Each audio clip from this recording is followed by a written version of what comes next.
বীৰ আছিল সেনা অসম জাতীয় জীৱনৰ বাবে এক সত্তা হয়। বীৰ আছিল সেনা অসম জাতীয় জীৱনৰ সাহস হয়। বীৰ আছিল সেনা অসম জাতীয় জীৱনৰ কাৰণে শ্বহীদ হ'ব পৰা কিছুমান যুৱকৰ এটা দল হয়। আৰু আপোনালোকে আমাৰ এই বৃহৎ পৰিয়ালটোলৈ আহিলে সেইবাবে চিমেণ্ট চাপৰিৰ প্ৰত্যেকজন সংগ্ৰামী সৈনিকক মই সংগ্ৰামী অভিনন্দন আৰু হাত জোৰ কৰি আপোনালোকক সেৱা জনাইছো। এতিয়া বীৰ আছিল সেনা অসমে জাতীয়তাবাদ কৰিছে। আমি জাতীয়তাবাদ কিয় কৰিবলগীয়া হৈছে? যি বীৰ আছিল সেনা অসমে উগ্ৰ জাতীয়তাবাদ কিয় কৰিবলগীয়া হৈছে? সৌজন্যতা শিৱসাগৰত অন অসমীয়া মানুহে এজনী খিলঞ্জীয়া ছোৱালী শিৱসাগৰ ৰাজপথৰ মাছ মজিয়াত মাৰপিট কৰিব পৰা হ'ল। ক'ত সাহস পালে?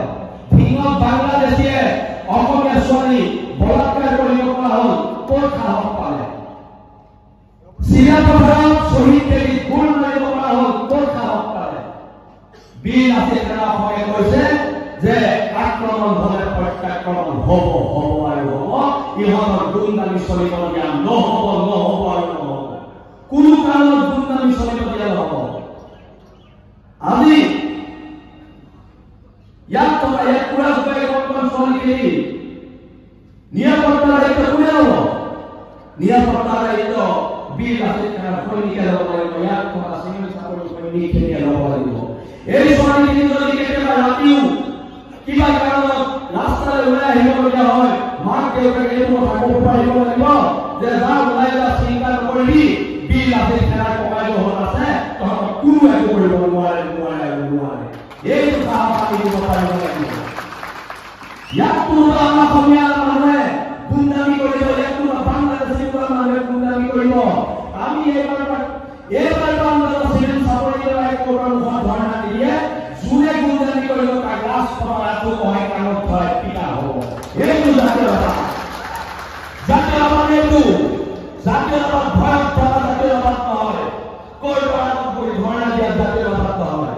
মই আপোনালোকক কৈছো যোৰহাটত 2015 চনত এজন অসমীয়া মানুহে অসমীয়া মানুহৰ দোকান এখন দখল কৰি থলে।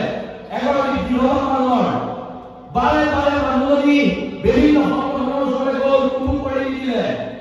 তাৰপিছত আমাৰ ওচৰলৈ আহিলে, আমি ক'লো আমি এই মানুহজনক মাতি আনিলো। আমি ক'লো যে 3 দিনৰ ভিতৰত দোকান খালী কৰ। তেতিয়া এই মানুহজনে আমাক 20 লাখ টকা যোৰহাট জিলা সমিতিক আহি দিছিলে যে আপোনালোকে দোকানখন খালী নকৰিব। তাৰ 20 লাখ টকা ঘূৰাই দিয়া হ'ল। 3 দিনৰ পিছত দোকান ভাঙি মানুহজনীক দোকান গতাই দিয়া হ'ল। সেইটো হৈছে জাতীয়তাবাদ। জাতীয়তাবাদ কি হ'ব? জাতীয়তাবাদ এনেকে হ'ব। লকডাউনৰ সময়ত এটা কলিকতীয়া কোম্পানীয়ে 2,500 অসমীয়া ল'ৰা চাকৰি পৰা উলিয়াই দিলে। লগে লগে চব অফিচ মাৰি দিয়া হ'ল। তাৰপিছত মানুহজনে ইয়াত দুলীয়াজনক লগ কৰিলে। দুলীয়াজনক লগ কৰি আমাক ক'লে 5 লাখ টকা দিছো, আপোনালোকে আমাৰ অফিচবোৰ খুলি দিয়ক। তেতিয়া মানুহক কোৱা হ'ল, তেতিয়া অফিচ বন্ধ কৰিছিলো, এতিয়া তোক দুলীয়াজনক বন্ধ কৰি ৰাখিম, তই 2,500 ল'ৰা চাকৰি এতিয়াই লেপটপ খুলিলে, নহ'লে তই দুলীয়াজনৰ পৰা যাব নোৱাৰিবি। লগে লগে 2,500 ল'ৰা চাকৰি হৈছে। সেইটো হৈছে জাতীয়তাবাদ। জাতীয়তাবাদ এনেকে হ'ব।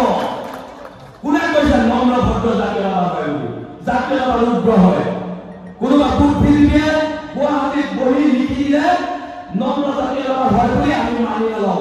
জাতীয়তাবাদ ইয়াত থকা মানুহখিনিয়ে বুজি পাইছে আমাৰ ওপৰত কেনেকে শোষণ হৈছে।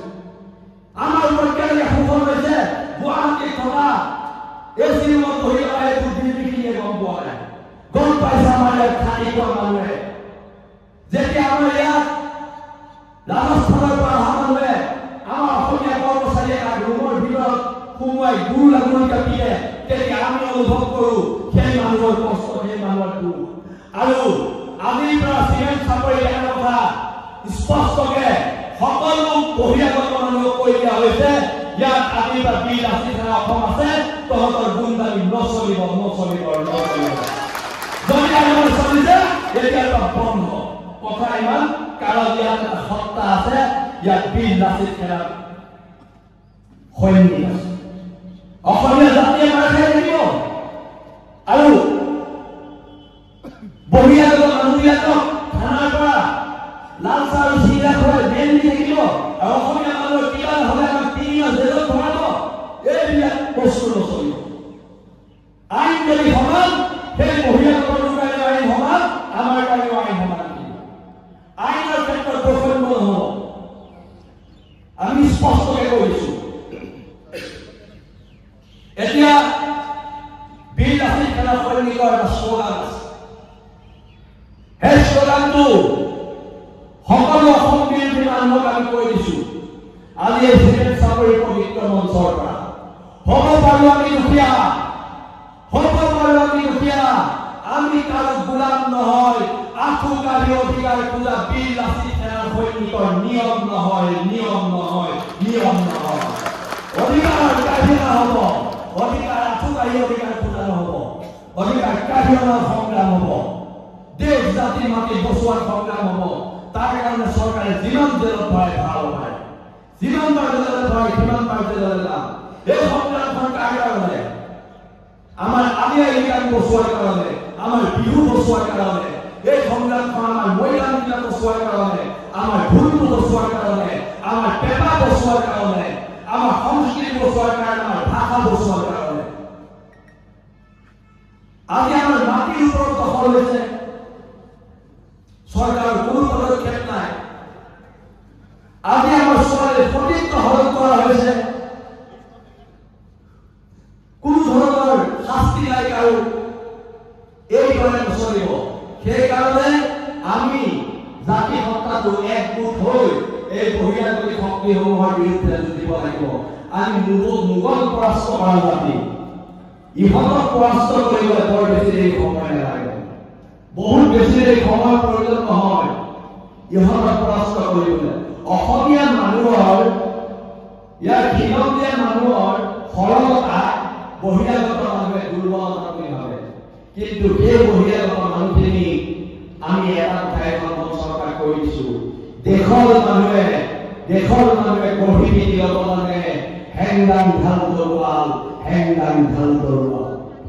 দেশৰ মানুহে গঢ়ি পিটি অৱদানে বৰটোপ হেংদাং ঢাল তৰোৱাল সেইকাৰণে সকলোকে ইয়াত কোনোবা বহিৰাগত মানুহ আছে আমাৰ তাত আপত্তি নাই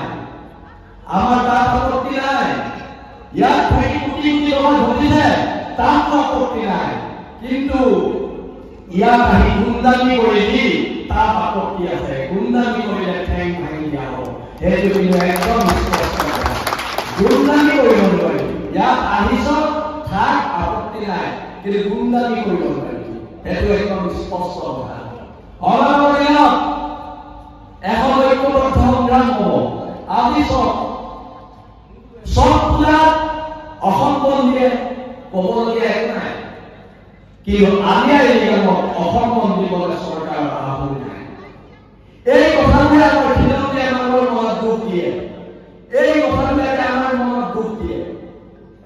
সেয়েহে অনাগত দিনত এখন ঐক্যবদ্ধ সংগ্ৰাম হ'ব এই সংগ্ৰাম বহিৰাগত গুণ্ডামিৰ বিৰুদ্ধে এই সংগ্ৰাম বাংলাদেশী আক্ৰমণৰ বিৰুদ্ধে এই সংগ্ৰাম বাংলাদেশী গুণ্ডামিৰ বিৰুদ্ধে এই সংগ্ৰাম অসম নামৰ মাজনী বচোৱাৰ বাবে এই সংগ্ৰাম IPI চকুৰ মুচাৰ বাবে এই সংগ্ৰাম এই কণ্টল ল'ৰা-ছোৱালীৰ ভৱিষ্যত অনাদি অনন্ত কাললৈ অসমক সুৰক্ষিত কৰাৰ বাবে আৰু পুনৰবাৰ আজি গঠন হ'বলগীয়া চিনেট চাকৰি প্ৰত্যেক সৈনিকক এটা নিমন্ত্ৰণ আমি দি যাওঁ লগতে ধেমাজি জিলাকো নিমন্ত্ৰণ দি যাওঁ 24 ফেব্ৰুৱাৰী তাৰিখে বীৰ লাচিত সেনাৰ মুখ্য কাৰ্যালয়ত স্থাপন হ'ব যোৰহাটৰ মেলেং মেটেলি তাৰ ইতিমধ্যে আমি প্ৰায় 20 ফুট উচ্চতাৰ লাচিতৰ মূৰ্তি প্ৰতিষ্ঠা কৰিছো সেই মূৰ্তি আনুষ্ঠানিকভাৱে 24 ফেব্ৰুৱাৰী খিলঞ্জীয়া দিৱসৰ দিনা উন্মোচন কৰা হ'ব আৰু আপোনালোক প্ৰত্যেক সৈনিকৰে উপস্থিতি তাত আমি সকলোৱে হাত জোৰ কৰি কেন্দ্ৰীয় সমিতিৰ তৰফৰ পৰা কামনা কৰিছো সেইদিনা আমি পুনৰ লগ হ'ম আৰু লগ হৈ থাকিম ধেমাজি আহিব নহয় চিনেট চাকৰি আহি থাকিব লাগিব আৰু অনাগত দিনত এখন ঐক্যবদ্ধ সংগ্ৰামৰ বাবে সকলো সৈনিকক সাজু থাকিবলৈ মই অনুৰোধ জনাইছো। যদি মই বক্তৃতা দিওঁতে কিবা ভুল হৈছিল ইয়াত থকা জ্যেষ্ঠসকলে মোক নিজৰ ভাইটি বুলি ভাবি ক্ষমা কৰি দিব, ইয়াত থকা কনিষ্ঠসকলে মোক নিজৰ দাদা বুলি ভাবি ক্ষমা কৰি দিব। ধন্যবাদ। সকলোৱে একেলগে থিয় হৈ ক'ব পাৰিমনে?